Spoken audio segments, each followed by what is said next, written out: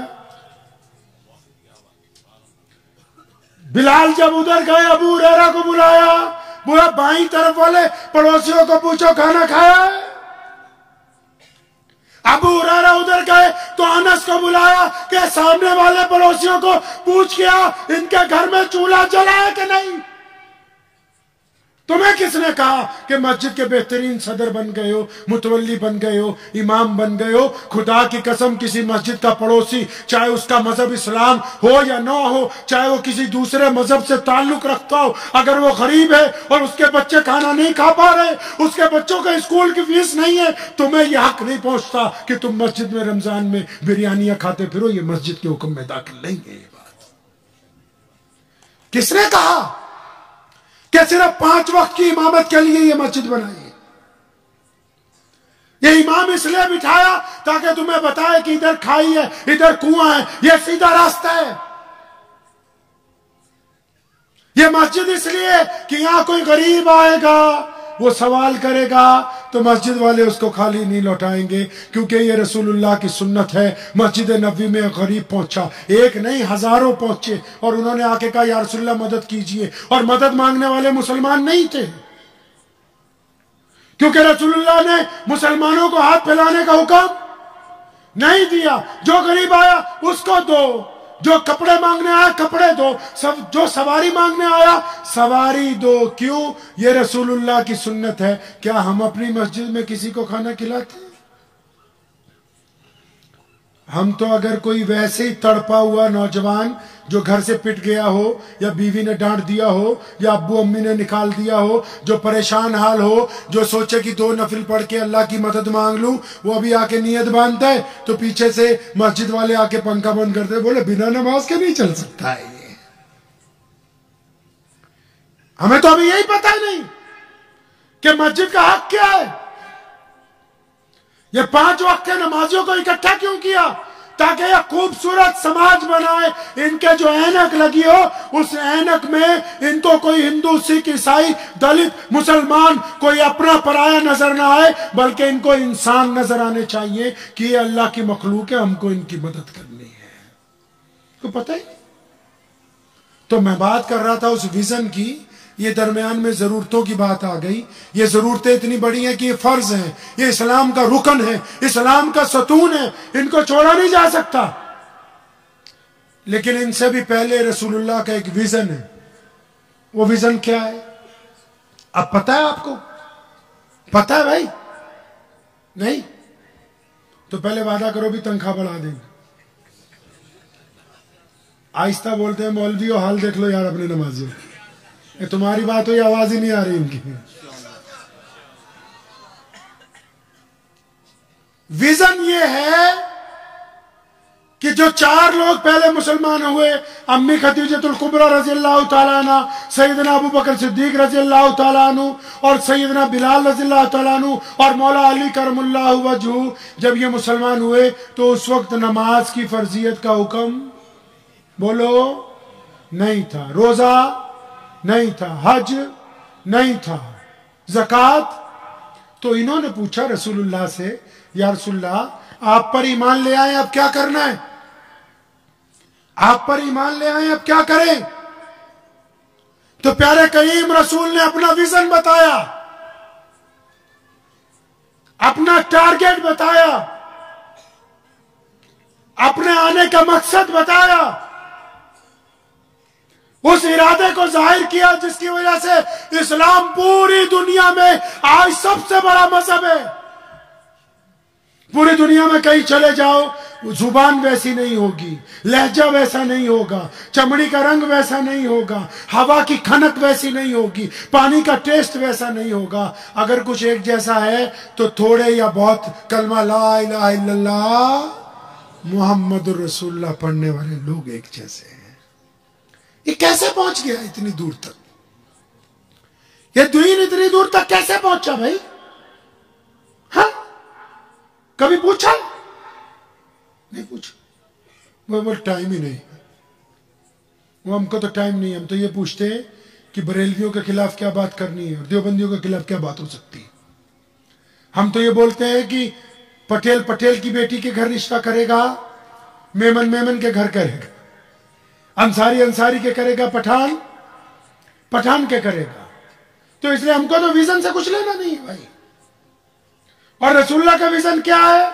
فرمایا میں دنیا کو ایک اللہ اور اس کے رسول کی اطاعت کے ساتھ یہ بتانے کے لیے آیا ہوں کہ جس بندے نے کلمہ لا الہ الا اللہ محمد الرسول اللہ پڑھ لیا، اب اس پہ لازم ہے کہ وہ دنیا کے تمام انسانوں کو، خواہ ان کا مذہب کچھ بھی ہو، ان کو برابری کا درجہ دے گا۔ فرمایا کہ مسلمان کے لیے جائز ہی نہیں کہ وہ کسی کو اپنے سے کم تر سمجھے۔ یہ وہ ویژن تھا جس کی وجہ سے لوگ دوڑ دوڑ کے رسول اللہ کی طرف آئے کہ اچھا وہ نبی آ گئے کہ جن کے پیچھے ایک ہی صف میں بادشاہ اور فقیر اکٹھے کھڑے ہوں گے۔ اگر ویژن بھول جاتے ہو تو مسجد میں دیکھ لیا کرو جا کے، وہاں آج بھی زندہ ہے یہ ویژن۔ کیا؟ اگر امام صاحب تکبیر بولیں نماز کی جمعے میں، امام صاحب باندھ لیں نیت اللہ اکبر، صفیں لگ جائیں، تو صدر صاحب اگر دیر سے آئیں گے تو کہاں کھڑے ہوں گے بھائی؟ وہ بولو کہاں کھڑے ہوں گے؟ اچھا پیچھے کھڑے ہوں گے۔ اگر جمعے کا دن ہو، نماز شروع ہو گئی ہو، پہلی رکعت تیار ہو، اور کوئی بڑا مسلمان چودھری، مسلمان منسٹر دیر سے آئے تو کہاں کھڑا ہوگا؟ اس سے بھی کہاں؟ اس سے بھی پیچھے۔ اور اگر کوئی میری طرح کا امام آ جائے جمعے میں، دیر سے آئے، پوری صفیں لگ گئی ہوں، اندر بھی بھر جائے، برآمدہ بھی بھر جائے، صحن بھی بھر جائے، امام رکوع میں جانے کے لیے تیار ہو، تو پھر اس کو کہاں کھڑے ہو کے نیت باندھنی ہے؟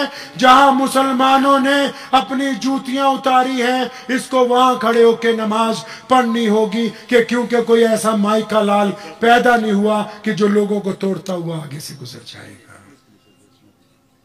تو اس بات کو ہمیشہ یاد رکھیں انشاءاللہ۔ وقت بھی ہو گیا ہے، ویژن کو یاد رکھیں کہ ہم دنیا میں برابری کے لیے آئے ہیں۔ ہم انسانوں کو یہ نہیں کہہ سکتے کہ تمہارا مذہب یہ ہے کہ جی ہم اس مذہب کے ہیں تو تم ہم سے کم تر ہو، نہیں۔ ہم نماز اس لیے پڑھتے ہیں کہ ہم نے نیک بننا ہے، مسجد میں اس لیے آتے ہیں کہ ہم نے اتفاق کو قائم رکھنا ہے۔ اور جو میں بات کر رہا تھا رسول اللہ کی کہ انہوں نے اپنی بہن کو سامنے بٹھا کے کیا کہا، اگر میں آپ وہ سن لیں گے نا تو آپ کو پتہ لگ جائے گا کہ رسول اللہ کیا چاہتے ہیں۔ رسول اللہ نے کہا تھا ام ہانی سے جب سامنے بیٹھ گئے، فرمایا ہانی تم تو مجھ سے عمر میں 10-15 سال بڑی ہو، ہانی تمہیں پتا ہے نا کہ جب میری ولادت ہونے والی تھی تو 2-3 مہینے پہلے میرے ابا جناب عبداللہ کا انتقال ہو گیا تھا، وہ اس دنیا میں چلے گئے۔ فرمایا ہانی میں نے اپنے ابا کو نہیں دیکھا، تم نے دیکھا ہے، بتاؤ تو صحیح میرے ابا کیسے تھے۔ پھر رسول اللہ رو رہے ہیں، ہانی بتا رہی ہے کہ آپ کے ابا بڑی عظمت والے، بڑی خوبصورت چہرے والے، بڑی شان والے۔ پھر دوسرا سوال کر دیا رسول اللہ نے، ہانی تجھے پتا ہے نا میں چھوٹا تھا، میں 6 سال کا تھا، میری اماں اس دنیا سے چلی گئی، میں نے تو اپنی اماں کو بھی بہت اچھی طرح نہیں دیکھا، تو نے سیدہ آمنہ کو دیکھا تھا، بتا تو صحیح میری ماں کیسی تھی۔ رسول اللہ ساری رات روئے اپنے رشتہ داروں کو، ماں باپ کو یاد کر کے، اس لیے تاکہ تمہیں بتانا تھا کہ جب کسی عزت کے مقام پر پہنچ جاؤ پھر ان کو یاد کرو جو اس وقت تمہارے ساتھ تھے جب تمہارے ساتھ کوئی نہیں تھا۔ وقت بھی ہو گیا ہے، دعا کیجئے کہ جو چند باتیں آپ سے آج کی ہیں کہ ہم یہ ارادہ کریں کہ ہم رسول اللہ کی سیرت کو پڑھیں گے انشاءاللہ، رسول اللہ کو جاننے کی کوشش کریں گے، کیونکہ فتویٰ تو اس کو چاہیے جس نے بھائی کی بے عزتی کرنی، امام کے خلاف چاہیے، صدر کے خلاف چاہیے، ہم کو رسول اللہ چاہیے، ہم نے اپنے نبی کی پیروی کرنی، کریں گے انشاءاللہ۔ بس یہ بات طے کر لیجئے کہ رسول اللہ کو تلاشنا ہے، ان کو پڑھنا ہے، ان کو جاننا ہے، اور جو رسول اللہ کو جان لے گا انشاءاللہ اس کو کبھی کوئی کمی نہیں ہوگی، اس کو کبھی کوئی انشاءاللہ تعالی کمی نہیں ہوگی انشاءاللہ تعالی۔ تو کریں گے انشاءاللہ کوشش کو، تو اپنے گھر سے شروع کرنی، کریں گے گھر سے شروع کریں گے، اپنے گھر سے تبلیغ کہاں سے شروع کریں گے بھائی؟ کہاں سے شروع کریں گے؟ خود سے شروع کرنی ہے، اپنے آپ کو اچھا بنانا ہے، اپنے آپ کو اچھا بنانا ہے۔ بھائی بیٹھ جائیے، افراتفری نہ مچائیے، بیٹھ جائیے۔ مختصر سی بس دعا کرنے لگا ہوں، اس کے ساتھ سب لوگ اطمینان سے گھروں کو جائیں گے، کسی کے ساتھ مصافحہ نہیں ہوگا، افراتفری کوئی نہیں مچائے گا، اطمینان سے اپنے اپنے گھروں کو جائیں گے انشاءاللہ تعالی، ٹھیک ہے انشاءاللہ۔ تو اپنے گھر سے تبلیغ شروع کرنی ہے، اپنے آپ کو اچھا انسان بنانا ہے، بنائیں گے انشاءاللہ۔ اور اپنا ہی بندہ خراب ہے، کون؟ ہم خود، اس کو ٹھیک کرنا ہے انشاءاللہ تعالی۔ یاد رکھو پوری دنیا میں، صرف پوری دنیا میں جو اسلام مخالف طاقتیں وہ رسول اللہ صلی اللہ علیہ وسلم کے خلاف ذکر کرتی ہیں، کیوں؟ ان کو پتا ہے کہ اگر رسول اللہ کا دامن چھٹ گیا تو پھر ان کا کام، پھر ان کے پلے کچھ نہیں رہے گا۔ تو اس لیے ہم نے کس کا دامن پکڑ کے رکھنا ہے؟ رسول اللہ کی پیروی کرنی، کریں گے انشاءاللہ۔ اس کام کو کریے، دعا کیجئے اللہ مجھے بھی آپ کو اس پہ عمل کی توفیق عطا فرمائے۔ الحمدللہ رب العالمین الرحمن الرحیم مالک یوم الدین، ایاک نعبد و ایاک نستعین، اہدنا الصراط المستقیم صراط الذین انعمت علیہم غیر المغضوب علیہم ولا الضالین۔ اللہم صلی علی محمد وعلی آل محمد کما صلیت علی ابراہیم وعلی آل ابراہیم انکا حمید مجید۔ اللہم بارک علی محمد وعلی آل محمد کما بارکت علی ابراہیم وعلی آل ابراہیم انکا حمید مجید۔ یا اللہ تمام تعریفیں تیرے لیے، یا اللہ تیری عبادت کرتے ہیں اور تجھ سے مدد چاہتے ہیں۔ یا اللہ پوری دنیا میں جتنے انسان ہیں، خواہ ان کا کوئی بھی مذہب ہے، سب پر اپنا فضل فرما دے، اپنا کرم فرما دے، اپنا رحم فرما دے۔ الہ العالمین جو بیمار ہیں ان کو شفا عطا فرما، جو تنگ دست ہیں ان کی تنگ دستی کو دور فرما، جو پریشان حال ہیں ان کے لیے آسانیاں پیدا فرما دے۔ اے مولا کریم، اس مجمع میں جتنے لوگ بیٹھے اور بالخصوص جتنے لوگوں نے اس اجتماع کا انعقاد کیا ہے، جتنے ساتھی یہاں مسلم انتظامیہ کے بیٹھے اور ضلع انتظامیہ میں جن پرشاسن کے لوگوں نے ان کی مدد کی ہے، یا اللہ سب کے گھروں پہ رحمت نازل فرما، سب کے بگڑے ہوئے کام بنا دے۔ اے مولا کریم، جتنے لوگ اس اجتماع میں آئے ہیں سب کی جائز تمناؤں کو پورا فرما، بیماریوں سے نجات عطا فرما، نیک صالح اولاد عطا فرما، ماں باپ کا فرما بردار بنا۔ اے مولا کریم، یہ مختصر ترین دعا ہے، لیکن یا اللہ آپ سے استدعا ہے کہ ہماری آنے والی نسلوں میں دین کو داخل فرما دے، آنے والی نسلوں میں دین کو داخل فرما۔ مسلک کا نام لے کے ایک دوسرے سے لڑنے سے پرہیز عطا فرمائے، ایک دوسرے کا بھائی بن کے، ایک دوسرے کا بازو بن کے، ایک دوسرے کا ساتھ دینے کی توفیق عطا فرمائے۔ پورے مہاراشٹر میں یا اللہ جتنے بھی لوگ رہتے ہیں سب کو آپس میں پیار محبت سلوک سے رہنے کی توفیق عطا فرمائے۔ یا اللہ ان دعاؤں کو اپنے پیارے نبی خاتم النبیین حضرت محمد مصطفیٰ صلی اللہ علیہ وسلم کی صدقے قبول فرمائیے۔ اللہم بارک علی محمد وعلی آل محمد کما بارکت علی ابراہیم وعلی آل ابراہیم انک حمید مجید، وصلی اللہ تعالی علی خیر خلق اجمعین وبرحمتک یا ارحم الراحمین۔ مجھے امید ہے کہ آپ کو یہ ویڈیو پسند آئی ہوگی۔ اگر پسند آئی ہو تو یہ آپ اپنے دوستوں کے ساتھ شیئر کریں اور اس چینل کو سبسکرائب ضرور کریں۔